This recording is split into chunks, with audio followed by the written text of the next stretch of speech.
But I will say this. There has been a lot of complaints and a lot of finger pointing at Russell Wilson for, maybe having like an office space in there or having, parking space or having, an office in the building. I love it. I absolutely love the fact that he's been able to do this. Now, before the season even started, the Denver Broncos were third favourites with the bookies to win the AFC and go to the Super Bowl. But for Russell Wilson and company, it's fair to say this season hasn't looked anything like a championship-winning effort. The curious case of the Denver Broncos. Nothing else matters but one play at a time, locked in together. We'll celebrate one another, bring the energy. A storied franchise with a glittering history. At the start of this season, with a new quarterback, a new head coach, and a fresh outlook, some experts pick them for Super Bowl glory. Let's go to work, let's go to work. No fear, no fear. Yet here we are many months later. Hands to the blade. Head coach Nathaniel Hackett has been fired. He is sacked. And Russell Wilson is a shadow of his former self. Wilson under pressure, and down he goes. Hey, Broncos country, let's ride? Broncos country, let's Oh, bless him. Osi, Hackett was actually hired after working really, really well with Aaron Rodgers. Was he now out of his depth in this job? No question about that. You see, there is a big difference between being an offensive coordinator and actually being a head coach. Kind of like me and Jason found out, there's a big difference between being analyst and presenting. It's not quite the same. Not quite the same some thing. Appreciation. Right? Not quite the same thing. But at the end of the day, when you're sitting up there in that booth, you're calling plays, it's a completely different thing than being on the field, actually having to manage the game, manage the clock, manage the offense, manage the defense, manage the special teams. You are in charge of everything. And he just was not up to scratch right here. You look at him here in this situation. What are you thinking about right here? You're supposed to be calling a timeout. 1 minute to go in the game. You actually have a chance to be able to go down and score a field goal and win the game. But 30 seconds went off the clock, and you're just out there lazy, just doing nothing, man. He was not able to manage the game appropriately. Osi, you're so right. This is what we judge head coaches for. How do they manage the game at the end when time is a finite resource? How do they deal with that? We understand that's how you win and lose close games. Everybody the next day talks about it. We critique it. And if you don't do it, if you can't handle that situation, are you truly up for the job? And we saw with him, because it was his first time calling plays, his first time being a head coach, he had a lapse of judgment, and it caused them to lose the game.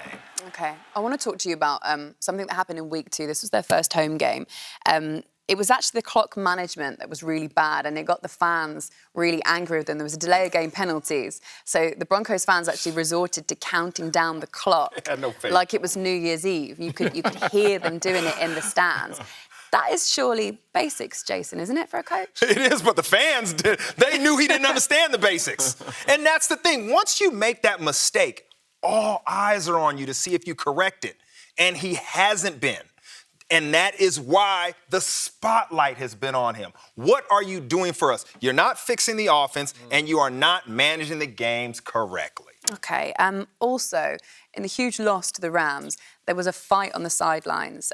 This was, it wasn't horrendous, it wasn't really awful, but it's a fight nonetheless in your ranks. Backup quarterback Brett Rippon, you'll be seeing in a second. Offensive lineman Dalton Reisner as well. Emotions were obviously running quite high after this.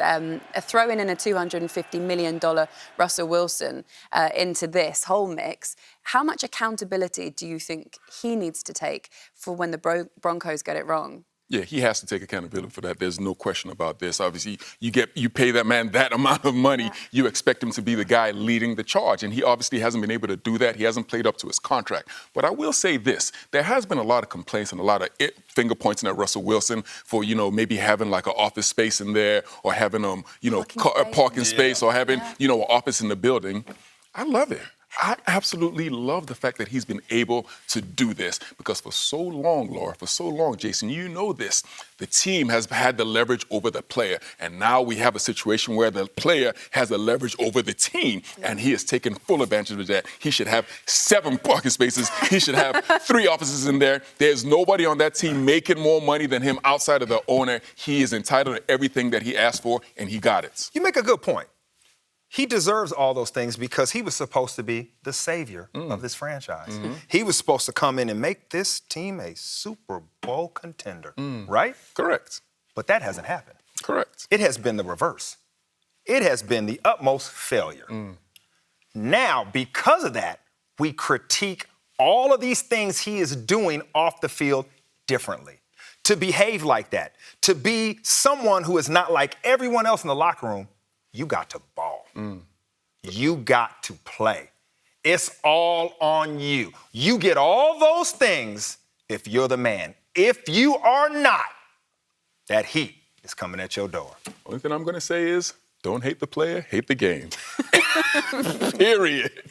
Everybody can point the finger at him. You can say he's not doing this, he's not doing that. But at the end of the day, this man has $160 million guaranteed. He is going to be there. That's Everybody really else must adjust and see how they're going to make things work with him because the economics of that contract dictate that. Yeah. Nobody might like it. You might be upset, No. but these are just the facts. That's Osi true. is saying this from a star player's perspective, by the way. So We got them big pockets. I bet you had a parking space, didn't you? No, I didn't. Laura, I wasn't that you saw that big car right in front every day. You knew Osi was there. Do you think Russell Wilson is approachable? Do you think he's kind of like a man of the people? Be honest. I don't think so. I don't think so. I think he's approachable as far as the media is concerned. He's accessible. But I'm not sure in that locker room how that would be. I don't feel like he is. I don't feel like it. I agree with you. I mean, he doesn't give off that aura. I mean, everything that you hear about that indicates that he's not that person. But the only thing I will say is Broncos country. Let's. Okay, guys, who's next for the job? And is it a bit of a poison chalice? Who wants it? Ooh, they better be a proven leader. They better be strong. They better have all the banners on the wall, right? It's got to be that kind of person. But whoever it is, Osi made a good point. They got to come in and adjust and fix this offense and make Russell Wilson play well. I'm not sure who that's going to be. Well, listen, there's been a lot of talk, a lot of banter about Sean Payton being the one who comes in, and I, for one, actually think he should be the guy. When you look at Sean Payton as a coach, outstanding in New Orleans, Denver has a very, very good defense. All he has to do is come in there and make everything work for Russell Wilson. He's made it work for Drew Brees before. They discarded Drew Brees in Miami. He went to New Orleans. Sean Payton elevated this guy's game to the next level, and I believe he is the same guy who can do that for Russell Wilson. Yeah, okay, well, we'll soon find out about that one, won't we?